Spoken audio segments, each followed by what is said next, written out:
My TV repair picture problem solved at Chris Electronics, Cabanatuan City.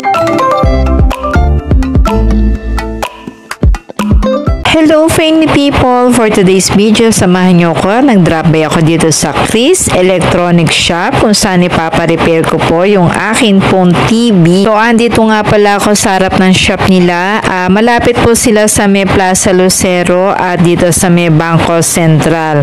At ito naman yung pinaka-front po nung kanila pong nasabing shop.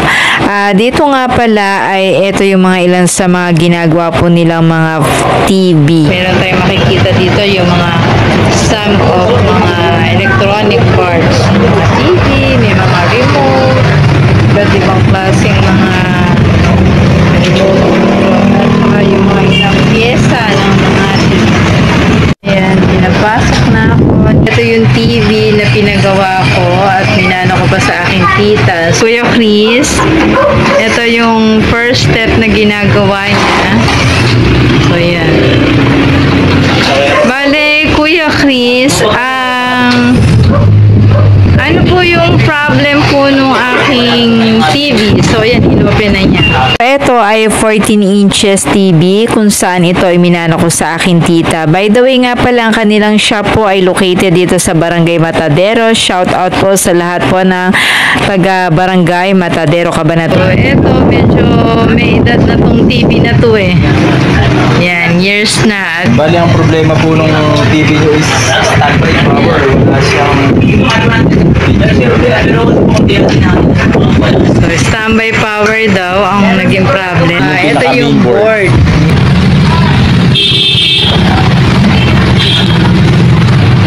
Pagka po tines po siya, tataas po ba yun?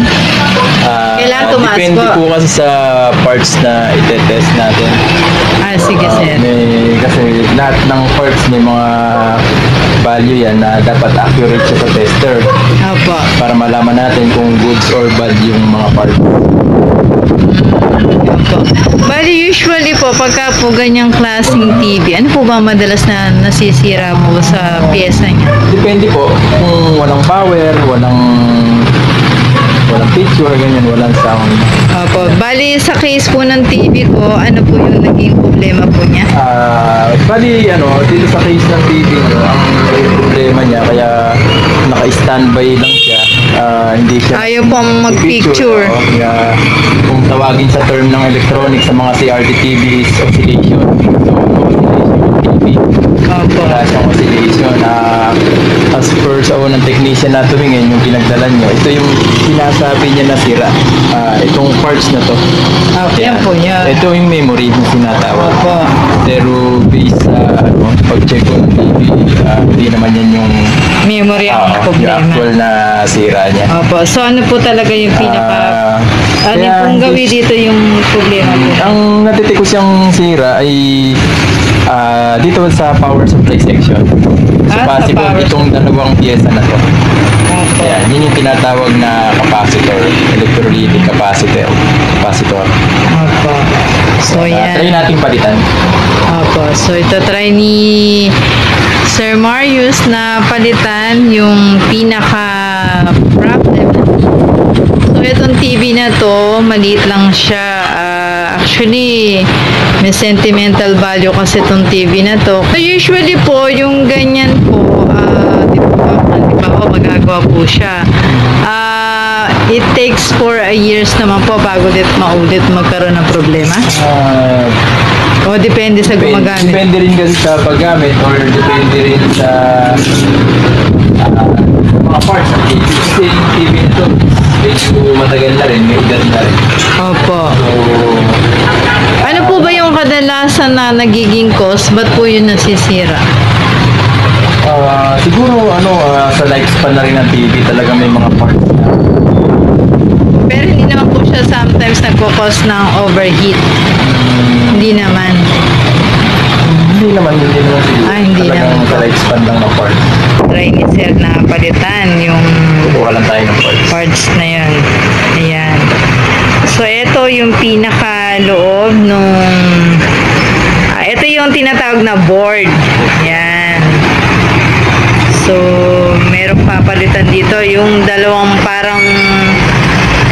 black na yun yung ipapalit dito sa TV. So, ito nga pala yung pinaka-loob ng TV. Yan. 14 inches po ito. At minano ko to sa aking tita. So, yan. Chine-check na yung aking TV. Ayan, ito po yung bago. So, yan. Testing.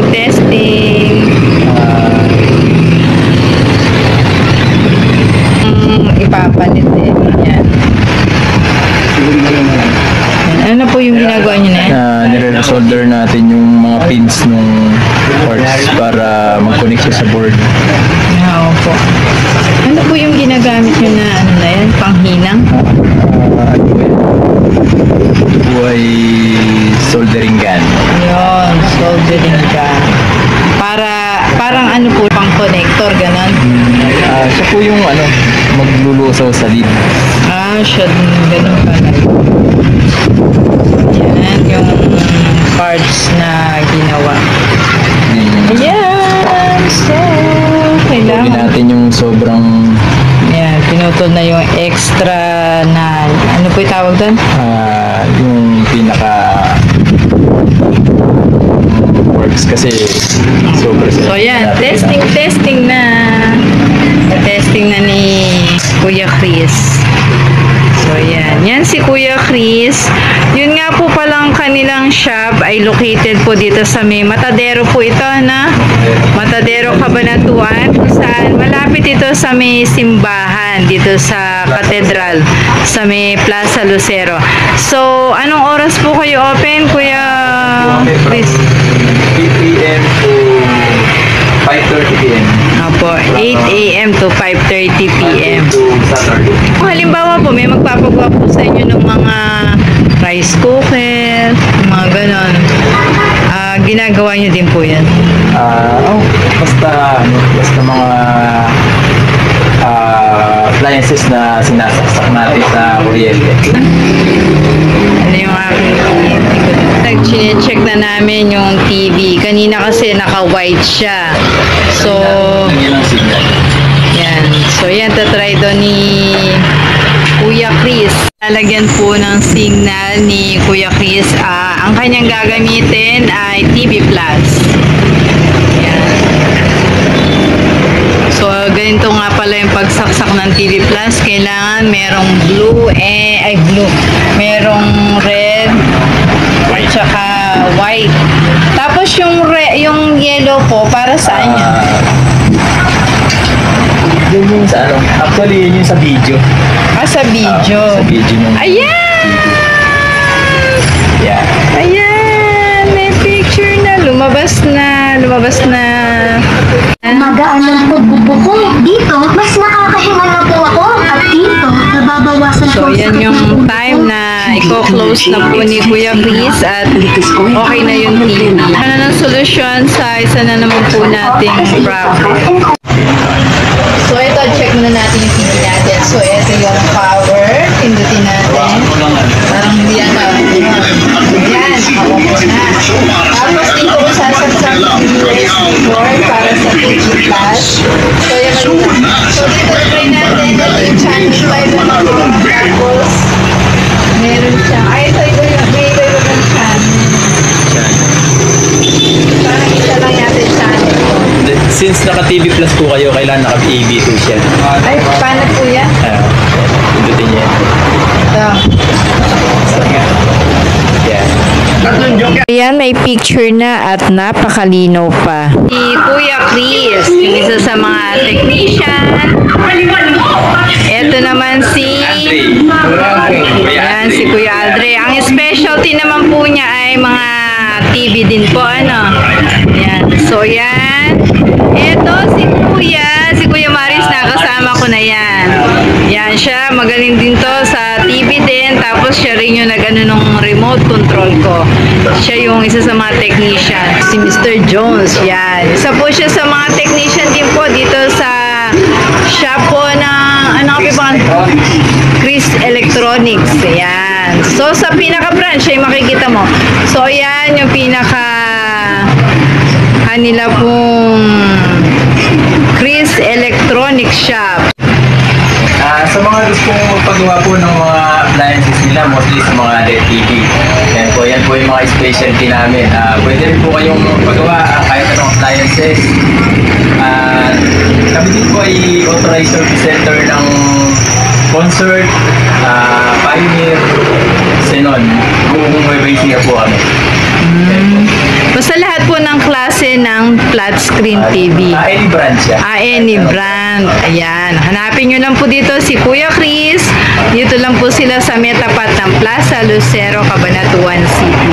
Thank you po, Kuya Chris, pag-repair po ng aking TV. Friendly people, thank you for watching. Ito po si Kuya Chris, yung gumawa po ng aking TV. Ayun din po sila Kuya Marius, yung isa po sa mga technician din po na gumawa naman ng aking remote. At dito sa pinakalabas